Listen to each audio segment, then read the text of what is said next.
Mga kababayan nating seniors, kung kayo ay 60 o 65 pataas at miyembro kayo ng SSS o GSIS, pakinggan ninyo ako ng mabuti ngayon dahil ang March 2026 ay nagdadala ng mga pagbabago sa inyong pensyon na hindi ninyo dapat palampasin. Hindi ito basta balita na mababasa sa pahayagan, ito ay direktang nakakaapekto sa pera na papasok sa inyong bulsa sa susunod na buwan. Nagsimula akong makatanggap ng mga mensahe mula sa mga senior sa aming grupo. Sina Lola Nena mula Bulacan, si Tatay Erning mula Cebu at marami pang iba na nagtatanong kung bakit iba-iba ang kanilang natatanggap ngayong buwan kumpara noong nakaraang buwan. Ang ilan ay natuwa dahil tumaas ang kanilang pensyon. Ang ilan naman ay nalito at ilang matatanda pa ay natakot na bawasan sila ng gobyerno ng walang paliwanag. Kaya ngayon dito tayo magkukwentuhan. Ipapaliwanag ko sa inyo ang buong March 2026 pension rollout. Ang 5,000 base amount, ang mga inadjust na halaga kung sino ang makakakuha ng mas malaki. Sino? Ang posibleng mabawasan, kailan eksaktong darating ang pera at ano ang dapat ninyong gawin kung hindi pa ito natanggap. Manatili kayo. Ito ay para sa inyo. Mga mahal kong seniors, bago tayo pumasok sa mga numero, gusto ko munang ipaliwanag kung bakit naging usap-usapan ang March 2026 pension release. Ang SSS at GSIS ay parehong nagsimulang mag-implement ng mga bagong adjustment schedules na direktang nakakaapekto sa laki ng inyong monthly pension simula ngayong unang quarter ng 2026. Hindi ito nangyari ng walang dahilan.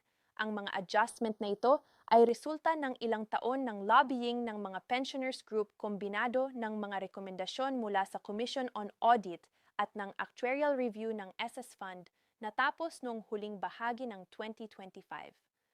Ang pinakamahalagang bagay na dapat ninyong malaman ay ito. Ang 5,000 based pension na madalas nating marinig ay hindi nangangahulugang lahat. Ay makakatanggap ng eksaktong 5,000. Ang 5,000 ay ang minimum floor amount para sa mga qualified na SSS pensioner. Ibig sabihin, kung ang inyong computed pension batay sa inyong contributions ay mas mababa pa sa 5,000, otomatikong ia-adjust ito pataas upang maabot ang 5,000 na minimum. Ngunit kung ang inyong computed pension ay $75,000 o kahit 12,000 mananatili iyon, hindi ito bababa sa 5,000 at hindi rin ito automatikong magiging 5,000 lang. Ito ang malaking hindi pagkakaunawaan ng maraming seniors. Narinig nila ang 5,000 at agad nilang iniisip na ito ang magiging pensyon. Kaya naman, nagulat ang ilan ng mas mataas ang dumating at nagulat din ang ilan ng hindi nagbago ang kanilang halaga. Ngayon ay naiintindihan na natin kung bakit ganoon. Ngayon, pag-usapan natin ang mga taong tunay na makikinabang sa adjustment na ito. Kung kayo ay isang SSS pensioner na ang dating monthly pension ay mas mababa sa 5,000 at naniniwala kaming marami sa inyo ay nasa kategoryang ito. Lalo na ang mga nagretiro noong maaga o may limitadong bilang ng contributions.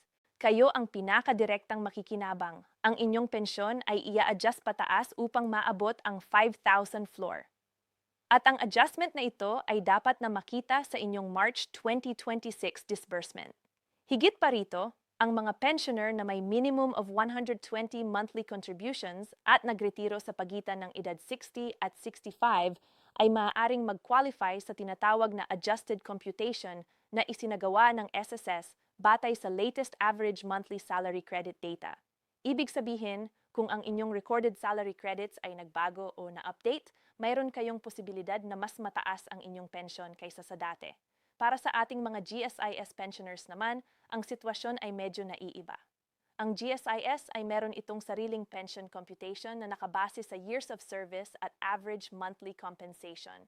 Ang typical na GSIS retire na may 20 taon ng serbisyo ay maaaring makatanggap ng roughly 40% hanggang 57% ng kanilang average monthly compensation bilang pension. Para sa dating government employee na kumikita ng 25,000 bawat buwan, ang pensyon ay maaaring nasa pagitan ng 10,000 at 14,250. Ang adjustment na isinasagawa ngayong March ay para sa mga GSIS pensioner na ang base ay na-recompute dahil sa mga dating na miscalculate na salary differentials. Isang issue na na-flag ng GSIS audit team noong 2024 at kinalaunan ay natugunan sa simula ng 2026. Mga kaibigan, ngayon naman ay kailangan kong sabihin sa inyo ang bahagi na hindi masaya marinig pero kailangan ninyong malaman para maprotektahan ang inyong sarili. May mga kaso kung saan ang ilang pensioners ay maaaring makatanggap ng mas mababa sa kanilang inaasahan o kaya naman ay maaaring may ma-offset sa kanilang pensyon. Tinatawag ito ng SSS at GSIS na benefit offset o sa ilang kaso ay overpayment recovery. Kung dati kayong nakatanggap ng SSS sickness benefit, maternity benefit or disability benefit at natuklasan ng SSS na may na-overpay sa inyo, kahit ilang taon na ang nakakaraan, maaaring may automatic na deduction sa inyong monthly pension hanggang sa mabawi ng SSS ang labis na halagang iyon. Ito ay nangyayari ng walang abiso, minsan kaya nagugulat ang mga pensioner sa mas mababang halaga sa kanilang UMID card o bank account. Para sa mga GSIS retirees, ang pinakakaraniwang dahilan ng reduction ay ang mga outstanding loan balances. Ang GSIS policy loan, emergency loan or consolidated loan na hindi pa nababayaran noong oras ng pagre-retiro. Ang GSIS ay otomatikong nagdededuct ng loan amortization mula sa monthly pension hanggang mabayaran ang utang. Kung ang inyong gross pension ay 12,000, ngunit mayon kayong 2,500 monthly loan deduction, ang inyong net na matanggap ay 9,500 lamang. Ang aking payo, makipag-ugnayan sa inyong SSS o GSIS branch at humingi ng inyong Statement of Account o Pension Computation Sheet.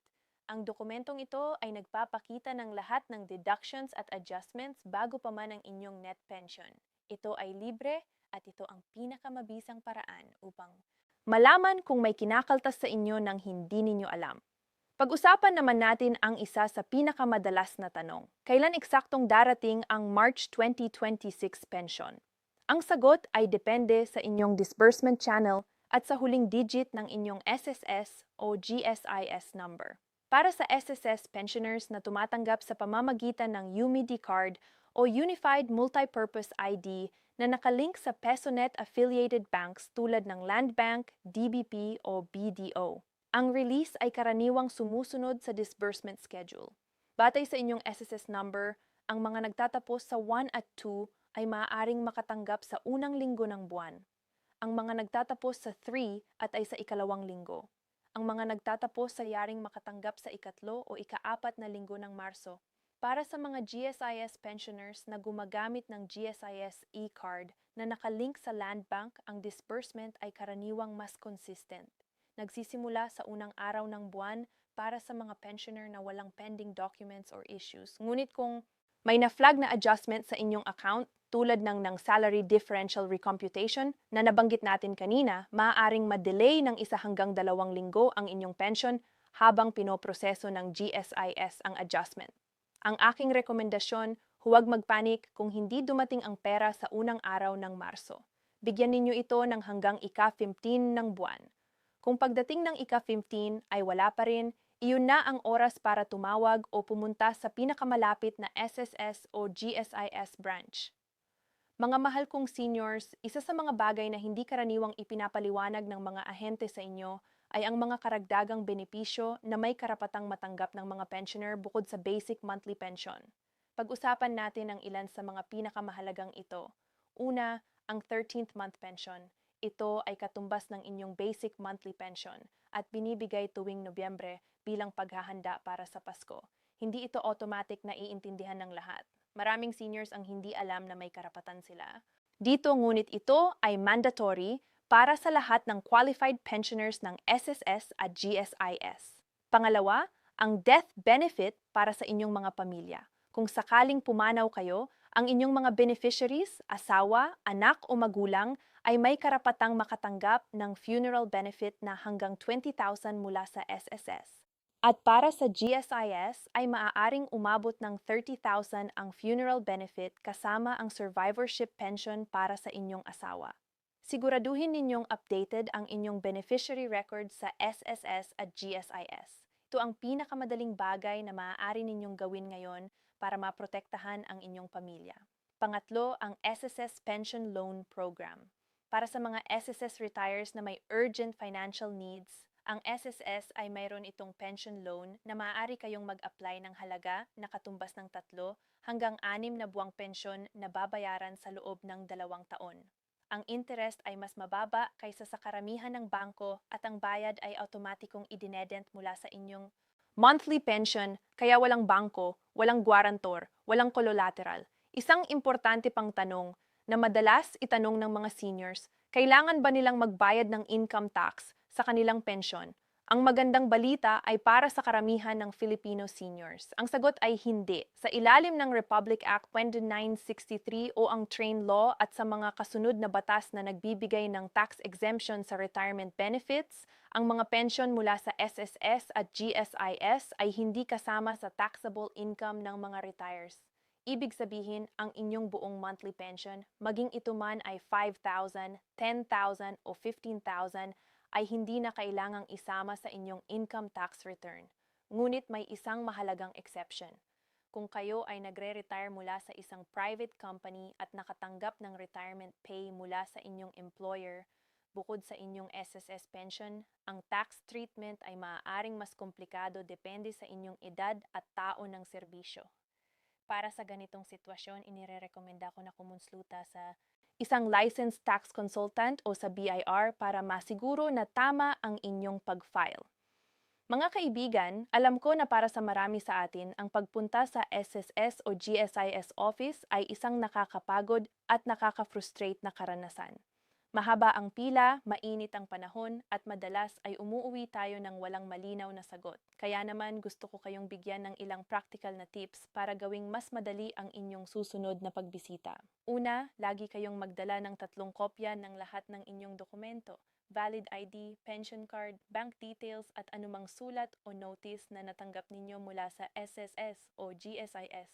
Huwag magdala ng orihinal na dokumento nang walang photocopy. Maraming beses na nangyari na hinihingi ng opisyal ang photocopy na wala kang dala, kaya kailangan mong lumabas muli.